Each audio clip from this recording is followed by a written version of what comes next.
Hello friends, स्वागत है आपका मेरे यूट्यूब चैनल हिंदी कानूनी जानकारी में। आज हम बात करेंगे सीआरपीसी की धारा 300 के बारे में। यदि आप सीआरपीसी से रिलेटेड पिछला वीडियो देखना चाहते हैं तो आप यहां पर क्लिक करें। यहां से आपको सीआरपीसी का पिछला वीडियो मिल जाएगा। हम बात करते हैं सीआरपीसी की धारा 300 के बारे में। ये कहती है कि यदि किसी एक व्यक्ति का एक अपराध के लिए विचारण कर लिया गया है, ट्रायल कर लिया गया है, कोर्ट में प्रकरण उसका एक बार चल चुका है, तो उसी अपराध के लिए उसका पुनः विचारण नहीं किया जाएगा, पुनः ट्रायल नहीं किया जाएगा। यानी कि एक अपराध के लिए एक ही बार सजा दी जा सकती है, एक अपराध के लिए दो बार तीन बार ट्रायल चला करके उसको बार बार सजा नहीं दी जा सकती है। ये कहती है सीआरपीसी की धारा 300। पॉइंट नंबर 1 में तो ये बता दिया गया क्या कि भैया एक बार किसी व्यक्ति का एक ही अपराध के लिए ट्रायल हो गया है, सजा हो गई है, तो दोबारा उसका ना ट्रायल होगा ना सजा होगी, ये कह दिया।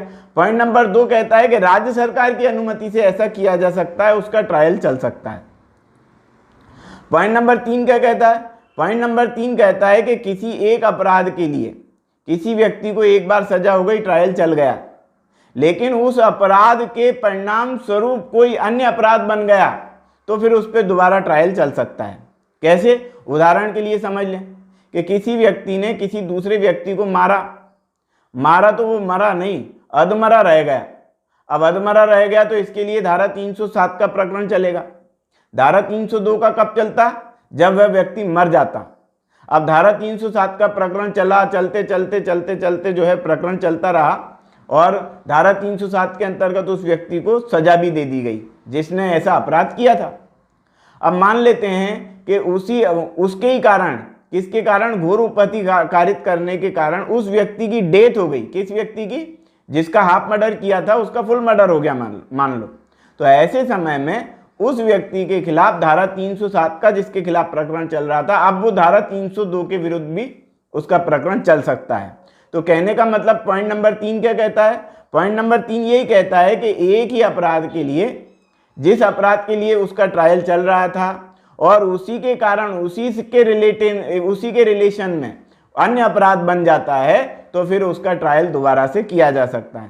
पहले धारा 307 के खिलाफ चल रहा था, हाफ मर्डर के खिलाफ चल रहा था, और अब जब वो व्यक्ति मरी गया तो फिर ट्रायल काहे के लिए चलेगा? धारा 307 के लिए थोड़ी चलेगा, फिर धारा 302 के लिए चलेगा, है ना? फुल मर्डर के लिए चलेगा, हत्या के लिए चलेगा। तो पॉइंट नंबर 3 भी अपन ने समझ लिया। पॉइंट नंबर 4 क्या कहता है? पॉइंट नंबर 4 कहता है क्या कि किसी व्यक्ति के खिलाफ एक मजिस्ट्रेट जो सक्षम मजिस्ट्रेट नहीं था उसने ट्रायल चला दिया, तो फिर जो सक्षम मजिस्ट्रेट है वो व्यक्ति जो सक्षम मजिस्ट्रेट है वो उस पर ट्रायल चला सकता है दोबारा से। तो ये कहता है पॉइंट नंबर 4। तो कुल मिला के यही 3-4 पॉइंट हैं। तो इसको हम अच्छे से पढ़ लेते हैं कि क्या लिखा हुआ है इस संबंध में। उदाहरण से भी, कुछ उदाहरण भी इसमें दिए गए हैं, उन उदाहरणों से भी हम उसको क्लियर समझ लेते हैं। क्या लिखा हुआ है इसमें? लिखा हुआ है कि एक बार दोष सिद्ध या दोष मुक्त किए गए व्यक्ति को उसी अपराध के लिए विचारण न किया जाना। पॉइंट नंबर 1 का अध्ययन करते हैं। पॉइंट नंबर 1 में लिखा हुआ है कि जिस व्यक्ति का किसी एक अपराध के लिए सक्षम अधिकारिता वाले न्यायालय द्वारा एक बार विचारण किया जा चुका है और जो ऐसे अपराध के लिए दोष सिद्ध या दोष मुक्त किया जा चुका है, वह जब तक ऐसी दोष सिद्धि या दोष मुक्ति प्रवृत्त रहती है तब तक ना तो उसी अपराध के लिए विचारण का भागी होगा और ना ही उन्हीं तथ्यों के आधार पर किसी अन्य अपराध के लिए विचारण का भागी होगा जिसके लिए उसके विरुद्ध लगाए गए आरोप से भिन्न आरोप धारा 221 की उपधारा 1 के अधीन लगाया जा सकता था या उसकी ही उपधारा 2 के अधीन लगाया जा सकता था। तो ये तो हो गया पॉइंट नंबर 1, जो ये कहता है कि भैया किसी एक व्यक्ति का विचारण एक बार हो गया है, ट्रायल एक बार हो गया है, तो उसी के लिए उसको दोबारा से दंडित नहीं किया जाएगा, दोबारा से ट्रायल नहीं चलेगा।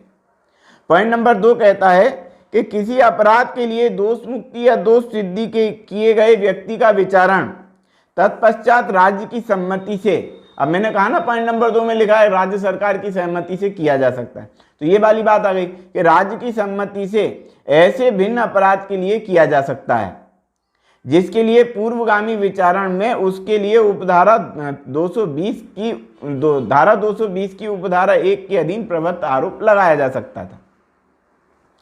पॉइंट नंबर 3 को भी अपन पढ़ लेते हैं। पॉइंट नंबर 3 हमने पढ़ लिया ना, धारा 307, धारा 302, हाफ मर्डर और मर्डर का मामला जो हमने समझाया था। तो पॉइंट नंबर 3 क्या कहता है, जो व्यक्ति ऐसे किसी कार्य से बनने वाले किसी अपराध के लिए दोष सिद्ध किया गया है, जो ऐसे परिणाम पैदा करता है, ऐसे परिणाम पैदा करता है मतलब कि धारा 307 का अपराध किया था, हाफ मर्डर किया था, अब वो फुल मर्डर में ही कन्वर्ट हो गया, तो ऐसे परिणाम पैदा हुए ना।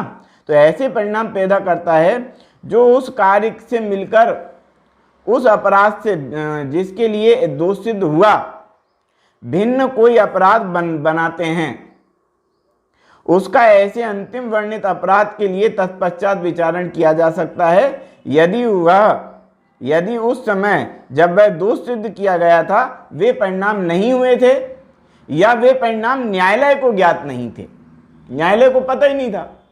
और जब न्यायालय ने फैसला किया, मान लेते हैं उदाहरण के लिए समझ लें, क्या लिखा हुआ है कि घोर उपपत्ति कारित करने के लिए का पर विचारण किया जाता है। का नाम का कोई व्यक्ति है, उसको घोर उपपत्ति यानी ग्रीवियस हर्ट कहें या ये कहें गंभीर चोट पहुंचाने का मामला। तो गंभीर चोट पहुंचाने के लिए उसको विचारण किया जाता है और उसको दोष सिद्ध भी कर दिया जाता है, भैया गंभीर चोट पहुंचाई है आपने, इसके लिए जो है दोष सिद्ध भी कर दिया गया। बाद में वो व्यक्ति मर जाता है ना, जिसको क्षति की गई थी यानी कि क्षत व्यक्ति जो था वो मर जाता है, तो आपराधिक मानववध के लिए का पर पुनः विचारण किया जा सकता है। अब धारा 302, धारा 304 का मामला चलेगा, ठीक है ना। अब इसके लिए पॉइंट नंबर 3 को भी हमने समझ लिया।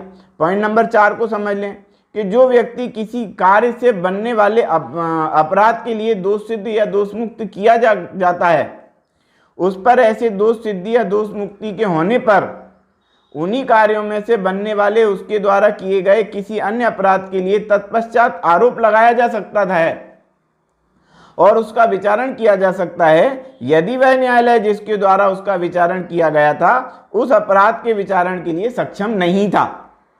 यानी कि सक्षम न्यायालय ने प्रकरण की सुनवाई नहीं की तो फिर उस पर दोबारा से विचारण किया जा सकता है और सक्षम न्यायालय के द्वारा उस पर विचारण करके और उसको सजा दी जा सकती है।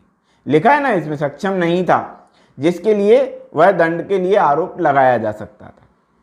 यानी कि किसी मामले का द्वितीय वर्ग मजिस्ट्रेट ने सुनवाई कर दी, द्वितीय वर्ग मजिस्ट्रेट को जो है 3 साल तक का पावर है कि 3 साल तक की सजा दे सकता था।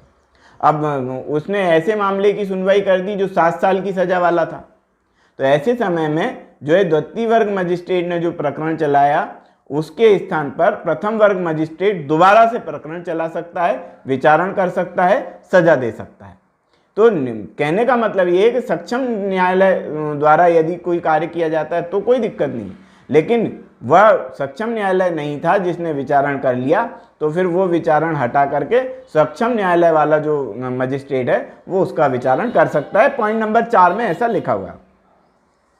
पॉइंट नंबर 5 कहता है कि धारा 258 के अधीन उन्मोचित किए गए व्यक्ति का उसी अपराध के लिए पुनः विचारण उस न्यायालय की जिसके द्वारा उन्मोचित किया गया था अन्य किसी न्यायालय जिसके प्रथम वर्णित न्यायालय अधीनस्थ है सम्मति के बिना नहीं किया जा सकता। यानी कि कहने का मतलब यदि अपील करना चाहे कोई व्यक्ति तो अपील कर सकता है, लेकिन विचारण पुनः नहीं होगा और सहमति किसकी लगेगी, सहमति लगेगी प्रथम वर्णित अधीनस्थ जो न्यायालय है उसकी सहमति इसमें लगेगी।